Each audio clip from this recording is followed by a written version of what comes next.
Hello guys, ইনস্টাগ্রামের একটি নতুন ফিচার্স আপনারা পেয়ে যাবেন। আপনারা যখন এখানে স্টোরি আপলোড করতে যাবেন, ধরুন যে কোনো একটি ফটো এখানে সিলেক্ট করে নিলেন, তারপরে যখনই এখানে স্টিকার অপশানে ক্লিক করে নেবেন, এখানে একটি নতুন অপশান পেয়ে যাবেন অ্যাড ইওর টেমপ্লেটস বলে।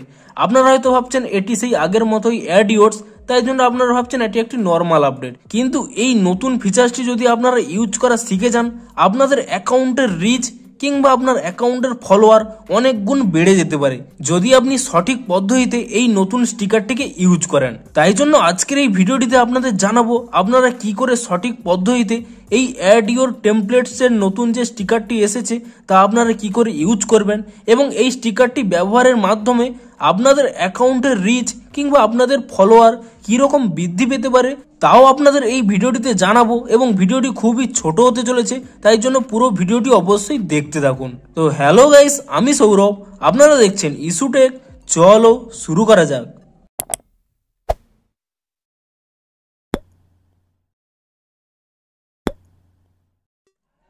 ভিডিওটি শুরুতেই জানিয়ে দিই, আপনাদের যদি এই ভিডিওটি একটু হেল্পফুল হয়ে থাকে অবশ্যই একটি লাইক করে দেবেন। আর চ্যানেলে যদি আজই নতুন এসে দেখেন, যে কোনো ইনস্টাগ্রামের নতুন আপডেট রিলেটেড কিংবা যে কোনো ইনস্টাগ্রামের নতুন সমস্যা দেখা দিলে তার সমাধানের ভিডিও আপনারা অবশ্যই এই চ্যানেলে পেয়ে যাবেন। তাই জন্য অবশ্যই এখন এই চ্যানেলটিকে সাবস্ক্রাইব করে নিন। তো চলুন এবারে মেন ভিডিওটি শুরু করা যাক। তো ইনস্টাগ্রামে যে নতুন ফিচার্সটি দিয়েছে তা কিন্তু আপনাদের অ্যাকাউন্টের রিচ অনেক গুণ বাড়িয়ে দিতে পারে এবং এর ফলে আপনাদের ফলোয়ারও অনেক গুণ বৃদ্ধি পেতে পারে।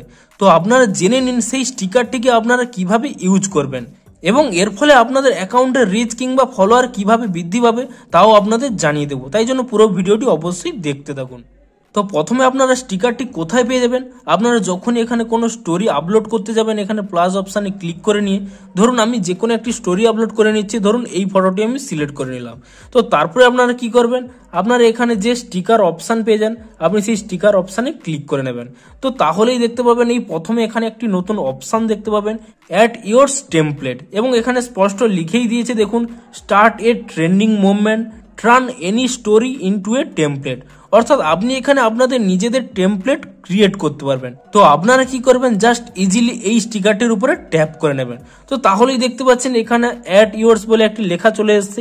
আপনারা চাইলে এটিকে এরকম টেনে বাড়িয়ে নিতে পারেন। ধরুন আমি এরকম একটি বড় করে নিয়ে নিচের দিকে নামিয়ে দিলাম। এরপরে আপনারা কি করবেন, যে কোনো একটি লেখা এখানে লিখে নিতে পারেন আপনাদের মন খুশি, যে কোনো লেখা কিংবা যে কোনো স্টিকার, আপনাদের যা খুশি আপনারা যেরকম স্টোরি পোস্ট করেন সেরকম আপনারা পোস্ট করতে পারেন। ধরুন আমি এখানে যে কোনো একটি লিখে নিচ্ছি, ধরুন এটিকে লিখে নেব ক্যাপচার টুডে। তো ধরুন আমি এটি লিখে নিলাম এবং তারপরে এখানে ডান অপশানে ক্লিক করে দিলাম এবং এটিকে এভাবে উপরের দিকে এভাবে রেখে দিলাম। ধরুন আমার এরকম একটি স্টোরি তৈরি হয়ে গেছে। তো এরপরে আপনাদের কি করতে হবে, আপনারা এখানে একটি পিন অপশান দেখতে পাবেন, আপনি সেই পিন অপশানে ক্লিক করে নেবেন এবং তারপরে কি করবেন, আপনাদের যে কোনো একটি লেখা আপনারা পিন করে দিতে পারবেন।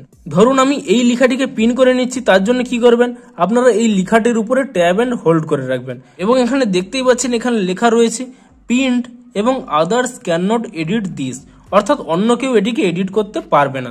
তো তারপরে এখানে আপনারা নেক্সট অপশানে ক্লিক করে নেবেন এবং তারপরে কি করবেন, তারপরে এখানে ইজিলি আপনারা এখানে স্টোরি যেভাবে আপনারা আপলোড করেন সেভাবে এই স্টোরিটি আপলোড করে দেবেন এবং এই স্টোরিটি আপলোড হয়ে গেল। এবারে অন্য অ্যাকাউন্ট থেকে এই স্টোরিটি যখন কেউ দেখবে সে কীরকম দেখবে, তার জন্য আমি এখানে আরেকটি অ্যাকাউন্ট ওপেন করে নিচ্ছি এবং আপনাদের দেখাচ্ছি যে এই স্টোরিটি যখন কেউ দেখবে তা কিরকম দেখবে। ধরুন আমি এই অ্যাকাউন্টটি সিলেক্ট করে নিলাম। তো এরপরে দেখুন আমি এই অ্যাকাউন্ট থেকে সেই স্টোরিটি আপলোড করেছিলাম। এবারে যদি আমি সেই স্টোরিটি এখানে ওপেন করে নিই, দেখুন এরকম আপনাদের সামনে এই স্টোরিটি চলে এসেছে। এবারে কি হবে, আপনি চাইলে এখানে দেখুন অ্যাড ইওরস এখানে দেখতে পাচ্ছেন, এখানে অ্যাড ইওরসে ক্লিক করে নিয়ে এখানে আপনাদের যে কোনো একটি স্টোরি, ধরুন এই স্টোরিটি আমি এখানে ক্লিক করে নিলাম এবং তাহলে দেখুন আপনার এই নতুন পিকচারটি চলে এসছে, কিন্তু এই লেখাটি আপনাদের যা ছিল তাই আছে। এবং এরপরে যদি আমি এখানে স্টোরিটি আপলোড করে দিই তাহলে কি হলো, আপনারা যে এখানে টেমপ্লেটটি তৈরি করে নিয়েছিলেন সেই টেমপ্লেটটি অন্য কেউ দেখে নিয়ে তারা যদি আপনার টেমপ্লেটটি ইউজ করে এবং এখানে স্টোরিটি আপলোড করে, তাহলে কিন্তু আপনার এই টেমপ্লেটটি ইউজ করেই তাদের স্টোরিটি আপলোড হলো। অর্থাৎ অন্য যে কেউ যখনই পুনরায় এই স্টোরিটি পুনরায় দেখতে আসবে, এখানে যদি তারা ক্লিক করে নেয় এখানে কিন্তু দেখতেই পাবে যে অরিজিনাল কে এই টেমপ্লেটটি তৈরি করেছে। তো এর ফলে কি হবে, তারা যদি এই টেমপ্লেটে পুনরায় ক্লিক করে নেয় তাহলে আপনার অ্যাকাউন্টেও ভিজিট করতে পারবে এবং দেখতেও পারবে যে কে এই টেমপ্লেটটি তৈরি করেছে। তারা আপনাকে চাইলে এখানে ক্লিক করে নিয়ে আপনার অ্যাকাউন্টে ভিজিট করে ফলোও করতে পারবে। এবং আপনি যেহেতু এই টেমপ্লেটটি ক্রিয়েট করেছেন এবং এই টেমপ্লেটটি যদি একটি চেন বরাবর চলতে থাকে, অর্থাৎ আপনি ক্রিয়েট করেছেন, আপনার দেখা দেখি আপনার ফ্রেন্ড এই টেমপ্লেটটি নিয়ে তার কোনো ফটো আপলোড করেছে, তার ফ্রেন্ড আবার সেই টেমপ্লেটটি নিয়ে আবার একটি কোনো ফটো আপলোড করেছে, এভাবে যদি চেন আকারে চলে যায় তখন দেখবেন একটি হিউজ পরিমাণের মানুষজন আপনার এখানে টেমপ্লেটটি এখানে ইউজ করছে।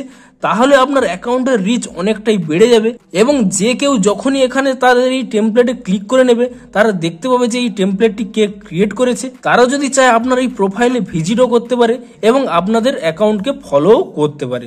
তো এভাবে আপনাদের এই অ্যাকাউন্টের রিচ এবং ফলোয়ারও বৃদ্ধি পেতে পারে। তাই জন্য আপনারা কি করবেন, আপনারা যে কোনো নতুন নতুন এখানে টেমপ্লেট ক্রিয়েট করতে থাকুন এবং আপনার ফলোয়াররা যদি এভাবে আপনাদের টেমপ্লেট ইউজ করতে থাকে এবং তার ফলোয়াররা আবার ইউজ করতে থাকে, এভাবে কিন্তু আপনাদের এই টেমপ্লেটটি চেন আকারে ঘুরতে পারে। এমনকি আপনি যদি আপনার স্টোরিটি এভাবে ডিলিটও করে দেন কিংবা 24 ঘন্টার পর অটোমেটিক এখান থেকে রিমুভও হয়ে যায়, তবুও কিন্তু আপনার টেমপ্লেটটি অ্যাক্টিভ থাকবে। যতক্ষণ না আপনি আপনার টেমপ্লেটটি ডিলিট করছেন, আপনার এই টেমপ্লেটটি যে কেউ ইউজ করতে পারবে।